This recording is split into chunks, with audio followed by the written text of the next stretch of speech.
I'm kicking back and I'm vibing, I'm chilling, I'm good. I'm kicking back and I'm vibing, I'm chilling, I'm good. I'm kicking back. Assalamualaikum warahmatullahi wabarakatuh. Perkenalkan, nama saya Nafira Monika Sari dan Saya Safia Melati. akan menjelaskan pengertian, penyebab, dampak, dan cara pencegahan seks bebas. Apa sih seks bebas itu? Seks bebas merupakan hubungan seksual antara laki-laki dan perempuan tanpa adanya ikatan pernikahan. Hal ini juga dapat dilakukan tanpa komitmen atau bahkan tanpa ikatan emosional.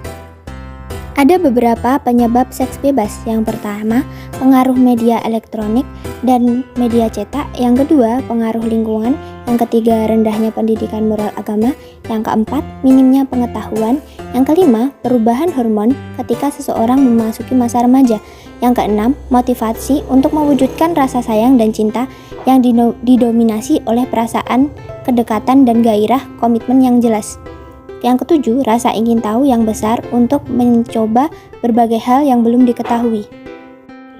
Apa saja sih dampak yang ditimbulkan dari seks bebas? Ada 3 dampak yang perlu diketahui. 1. Dampak kesehatan. 2. Dampak psikis atau mental. 3. Dampak sosial. Berikut ini adalah beberapa dampak bagi kesehatan. 1. Klamidia. Klamidia disebabkan oleh bakteri Chlamydia trachomatis. Pada pria yang terjangkit klamidia, biasanya akan muncul gejala yang berupa peradangan pada saluran kencing, demam, keluarnya cairan pada penis. Sedangkan pada wanita, infeksi klamidia ditandai dengan infeksi saluran kemih dan serviks, dan infeksi di rahim. Yang kedua ada sifilis. Sifilis juga dikenal sebagai penyakit raja singa. Penyakit yang disebabkan bakteri Treponema pallidum ini memiliki masa penularan yang berkisar antara 10 sampai 90 hari. Sifilis ditandai dengan gejala timbulnya luka kecil dengan karakteristik bundar. Hampir selalu muncul di dalam atau sekitar alat kelamin, anus, atau di mulut. Yang ketiga ada gonore. Gonore atau kencing bernanah terjadi karena adanya infeksi dari bakteri Neisseria gonorrhoeae.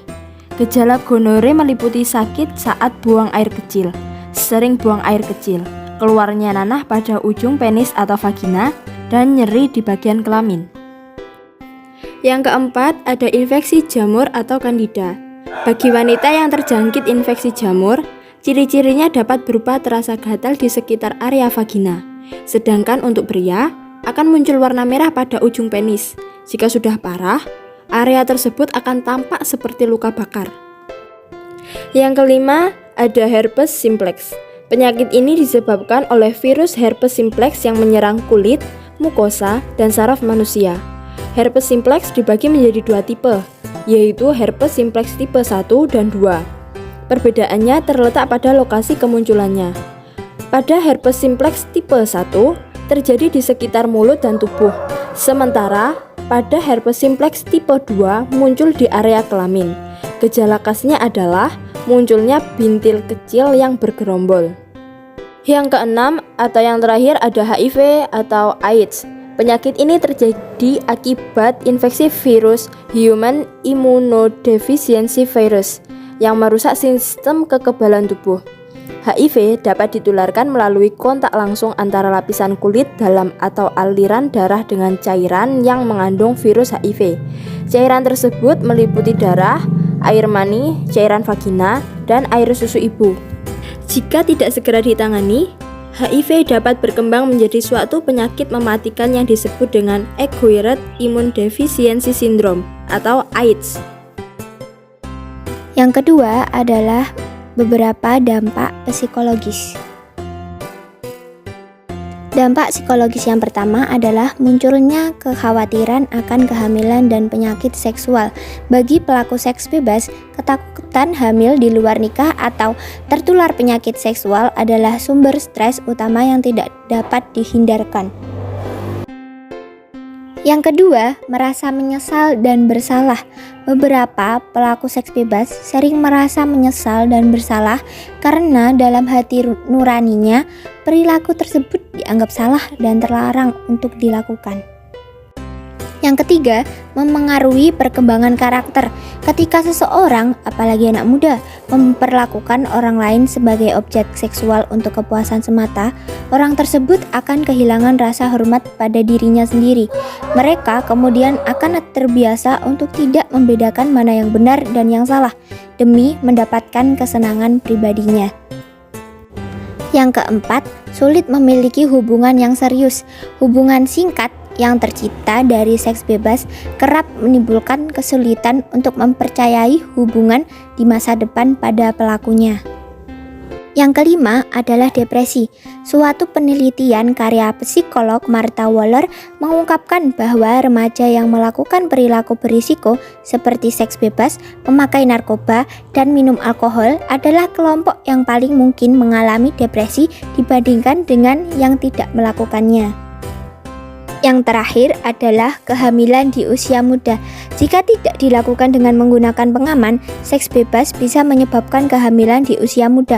Kehamilan di usia muda memiliki resiko yang lebih tinggi untuk mengalami tekanan darah tinggi, anemia, kelahiran prematur, berat badan lahir rendah, dan mengalami depresi pasca persalinan.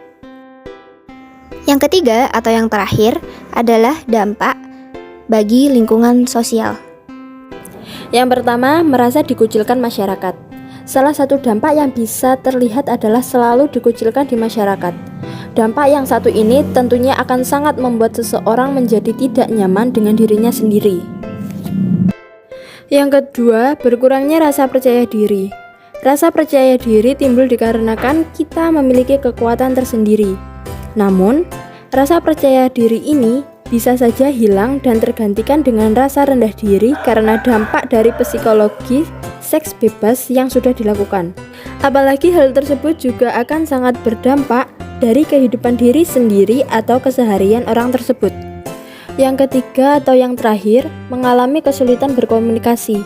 Melakukan seks bebas di luar pernikahan bisa membuat seseorang merasa sering melamun, mudah lupa sampai hingga kesulitan untuk berkonsentrasi.